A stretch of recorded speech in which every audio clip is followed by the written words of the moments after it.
एक सुबह ओशो ध्यान शिविर के बाद अपने कुटीर में बैठे थे। दरवाजे पर दस्तक हुई। एक वरिष्ठ पत्रकार अंदर आया।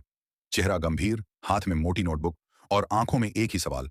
उसने विनम्रता से कहा, भगवान, मैं एक ऐसे प्रश्न के साथ आया हूं जिसका जवाब किसी किताब, किसी भाषण, किसी इतिहासकार ने स्पष्ट नहीं दिया। ओशो ने मुस्कुराते हुए पूछा, कौन सा प्रश्न? पत्रकार बोला, इंदिरा गांधी। आप उन्हें कैसे देखते हैं?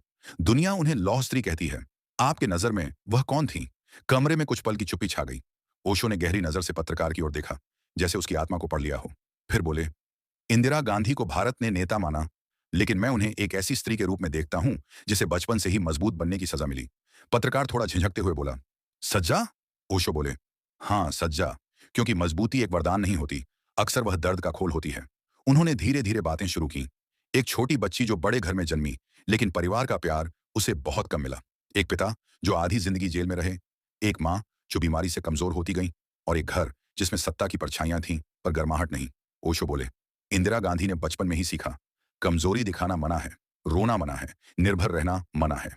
पत्रकार शांत होकर सुनता रहा। ओशो ने कहा, लोग कहते हैं कि वह कठोर थी, लेकिन कठोरता तो सिर्फ कवच थी। अंदर एक बेहद संवेदनशील, बहुत अकेली, बहुत घायल स्त्री थी। फिर ओशो ने एक घटना सुनाई।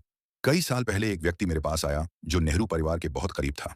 उसने कहा, मैंने कई बार इंदिरा जी को ध्यान से देखा है। उनकी आंखों में हमेशा एक छिपा हुआ डर रहता है, जैसे किसी ने उनसे उनका बचपन छीन लिया हो। ओशो ने कहा, वह डर सत्ता का नहीं था, बल्कि खोने का डर था। लोग, परिवार, भरोसा, उन्होंने अपने जीवन में बहुत कुछ खोया था। पत्रकार ने पूछा, लोग उन्हें सत्ता प्रिय क्यों कहते हैं? ओशो हंसे, सत्ता प्रिय? सत्ता प्रिय वे होते हैं जिनके भीतर खालीपन हो। इंदिरा गांधी खाली नहीं थी, वे बोझिल थीं। जब किसी इंसान पर इतिहास की अपेक्षा लाद दी जाती है, तो वह अपने निर्णय अपने लिए नहीं, देश के बोझ के लिए लेने लगता है। ओशो ने आगे कहा, दुनिया कहती है कि उन्होंने कठोर फैसले लिए, पर किसी भी कठोर फैसले के पीछे एक रोता हुआ हृदय छिपा होता है। पत्रकार की जिज्ञासा बढ़ गई। उसने पूछा, आपने उन्हें व्यक्तिगत रूप से नहीं देखा, फिर आप इतनी गहराई से कैसे बोल रहे हैं? ओशो की मुस्कान और गहरी हो गई।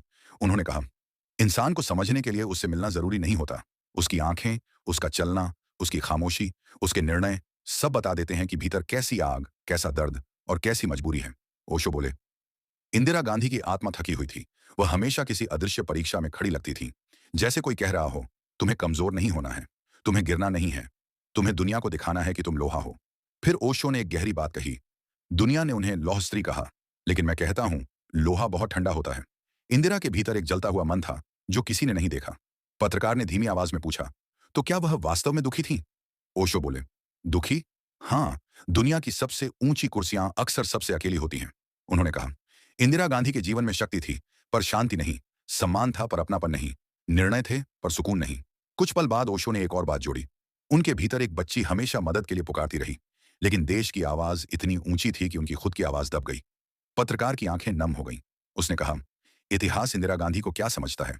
ओशो ने गहरी सांस लेकर कहा, इतिहास उन्हें नेता कहेगा, कुछ उन्हें कठोर कहेंगे, कुछ प्रशंसा करेंगे, कुछ आलोचना, पर इंसान के तौर पर वह एक गहरी त्रासदी थी, क्योंकि दुनिया ने उनसे बहुत कुछ मांगा और बदले में उन्हें बहुत अकेलापन दिया।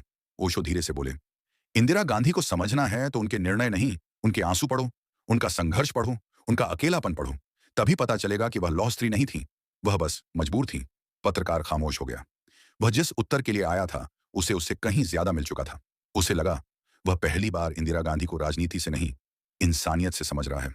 ओशो शांत बैठे थे, जैसे कह रहे हों, दुनिया ताज देखती है, मैं ताज के नीचे दबा हुआ मन देखता हूं।